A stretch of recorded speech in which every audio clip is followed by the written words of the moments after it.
So hey everybody, hopefully you guys are having a wonderful day today. It is the same day, I'm just making two videos, but I thought I would make a video on these guys, not the clownfish in here. So you pretty much are looking at my saltwater tank. Hopefully it will focus for a second, so I can move out of the way, but they're just right there.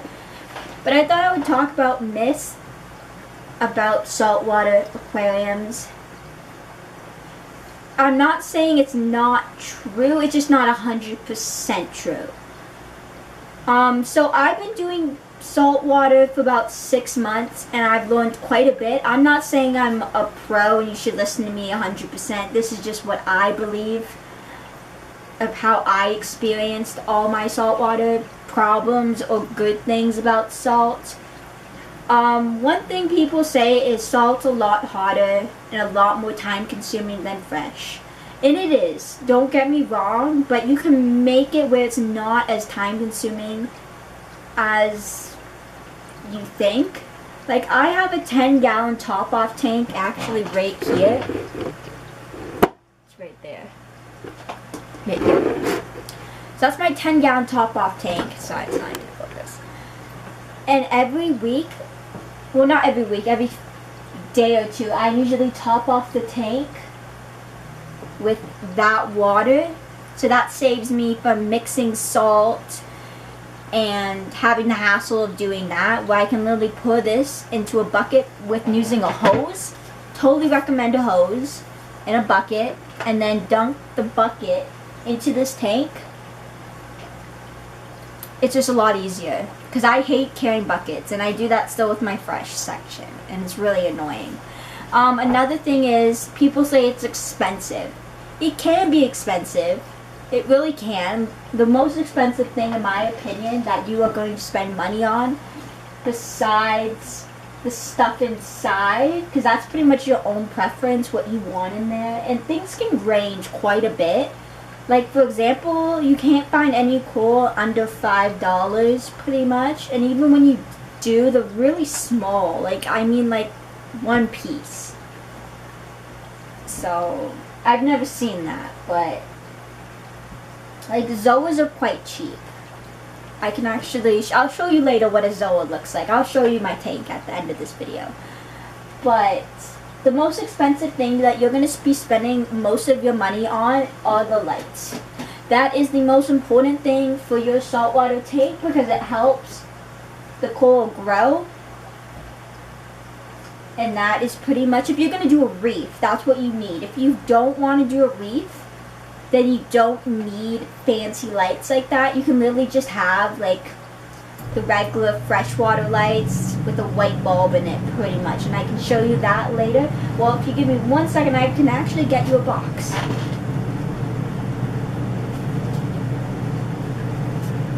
Okay. For example, if you looked at my other video, I showed you what this looked like.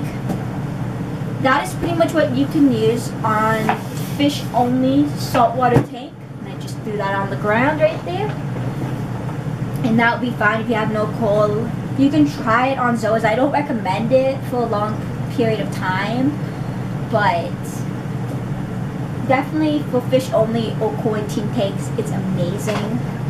But for reef tanks, you need the blue and white lights to help the corals grow and look really nice as well. Another thing that people say, well, it's not really what they say, well, I guess in a way it is. Ocean, no, what is it called? I totally draw a blank. Not Red Sea. Give me a sec. Okay, so I totally forgot what it was called, but it's called Instant Ocean. I'm not saying it's a bad brand. I'm just saying it's not the best brand out there for your saltwater tank. Like Instant Ocean is more for not reef tanks or low maintenance reef tanks, like my 20, if you saw in the other video, like that's low maintenance. It would do fine with zoas. I will show you what zoas are if you have no idea what I'm talking about at the end of the video. That is a great product. I've never tried it myself, but for like a fish only tank or very low not quality, but maintenance corals, it should do fine. But I wouldn't do it on a reef tank. Like, salt is a very expensive thing, and you need good brand. All salt is good for different things. Some can do stuff others can't. Some have less quality, but they do good for certain things. So pretty much Instant Ocean is best for fish only or low tech tanks. And my tanks are pretty low tech, but I don't use Instant Ocean. I don't know why, but I just don't. But this is the salt I use. It is the H2O Ocean Pro formula. And I'm using it on all my tanks, and it does quite good. I really like that product.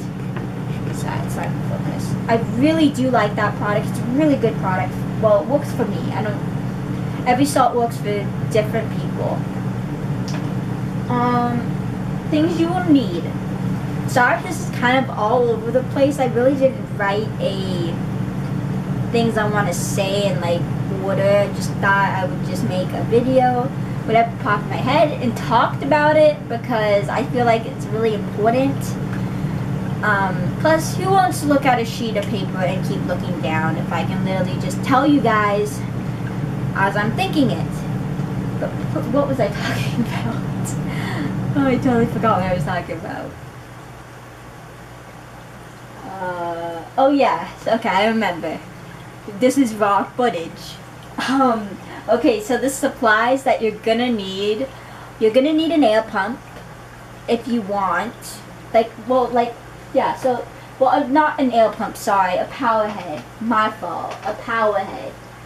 You're gonna need a heater for the winter. You don't need it in the summer. You're gonna need a filter. You could use canisters, but I honestly wouldn't recommend it for a nano tank. I think it's kind of pointless and it's kind of overkill. You know what I mean? Like, this is a perfect even amount of flow, and the fish love it. And that's obviously you're gonna need a thermometer, and you're gonna need an algae scraper. Look at the fish going after it because they think it's food, but it's not. So that's what you're gonna need. And then what else you're gonna need? You're gonna need sand. That's another important thing. Sorry, my phone just went off. Sorry. You're gonna need sand. About this much sand. I don't know if you can see about yay much substrate. And you're gonna need either live rock or dead rock. So what I mean by dead rock is you're gonna need some holy rock. That's pretty much dead rock.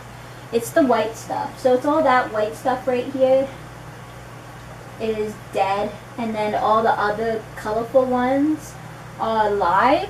So live rock has stuff in it. Hitchhikers, people call it. There are good stuff in it, and there are bad stuff. There are stuff that are going to, okay. A lot of people don't tell you this, but I am going to tell you this, and it might freak you out a little bit, but please don't be freaked out because it's not going to kill you or anything. But I feel like it's important. I'm sorry. It's an important thing to know. But in live rock, there are hitchhikers. And what I mean by hitchhikers, they are things that are disgusting, but it's very good for your tank. Like, there are fireworms. I don't think I have any right now out. But they're like these warm substance things. They look really disgusting. They literally look like a worm, half, I think, pink and then half brownish. One thing about those guys, if you ever see one, don't touch it. Because if it bites you, it's going to feel like literally fire in your hand or wherever it bites you. Don't just literally say, oh, look at, there's a worm, let's just pick it up or whatever. And just stay away from those. They look really disgusting. They can get quite big, but they're very good for your tank. Also, there's these things, I don't know what they're called, but they're like kind of a disc, like insect. It's kind of like a tomato bug in a way, like the shell of it. And they're very good for your tank as well. and they go in the sand and they go all over the glass and they do their thing. Then there's these little insects that move. They kind of look like shrimp, some of them, and some of them have antennas. They're fine, good for your tank. These things just look disgusting, but they're nothing to freak out about. They're not going to attack you for no reason. That's just one thing I think you guys should be aware of, that people usually don't tell them, because it does kind of turn people away. But it's like, oh, there's things that can bite you in the tank, there's nasty things, you know what I mean? You don't have that as much with fresh compared to the salt. Sorry, my phone just keeps going off. But literally, it's not an issue. Another thing is coal. I feel like this is another important thing. It's another scary thing, but it's nothing to be concerned about. You can wear protection, like some gloves and goggles if you're fragging them. Or if you just literally want to put your hand in it. I don't do it. Don't ask me why, I just don't do it. But coal, it depends on the coal you have, but they are toxic. What I mean is, like, they're actually toxic. So they release this chemical, and it's kind of like hair algae in the way, but it's like white and clear. That's like toxin, and it's very slimy on your hands. Like, after you're done putting your hand in there, let's say you don't want to wear gloves. I'm not going to tell you to wear gloves if you guys don't want to wear gloves, but definitely when you're fragging, that's a whole different story. But just to put your hand in the tank, it's not a big deal. You have more chance of freshwater fish attacking you compared to you getting a reaction from a coral that you're not going to be putting your hand in all the time unless there's problems with your enemies or things are touching. But there's another thing called fragging, but I'm totally not going to go into that because that's like a whole separate video. And I haven't fragged anything yet, so until I frag, I'll make the video. But that's pretty much it. But besides those, everything's good. Don't get turned off by that. There's precaution that you can wear. They're not going to attack you. It's not going to kill you. Let me see, what else is there? Oh yes, water changes. When you have a saltwater, if you have a saltwater tank, like for example, this is a 30-gallon tank. A good idea is when you do water changes once a week, it's pretty much like fresh. You do at least 25%. So on here, don't quote me on this, but it's about that much. Can't even see me. About yay much. About that much. You have to use this. Totally forgot about this. This is what I use. It is called a refractometer. And it looks, it looks like this. Very simple to use. Pretty much you put this end where you have to open the flap. You put it pretty much, do that a few times, and you have to look straight into a light. So your eye goes through here. So pretty much like this. So you can close one eye and look through the other. Pretty much. And inside there'll be numbers. Pretty much you want your tank to be at 1.24 at least if you're a beginner. Right there. It's really not hard to use. You pretty much get it the first time. Pretty much the hardest thing that's going to be is mixing your salt. Like for example, the first time I mixed salt, it took me at least 2 hours, and it was only for that size tank, and I was only doing like 25%. But to mix the salt, then use the refractometer was quite hard until I figured out a top-off tank. Would I recommend a top-off tank? I would.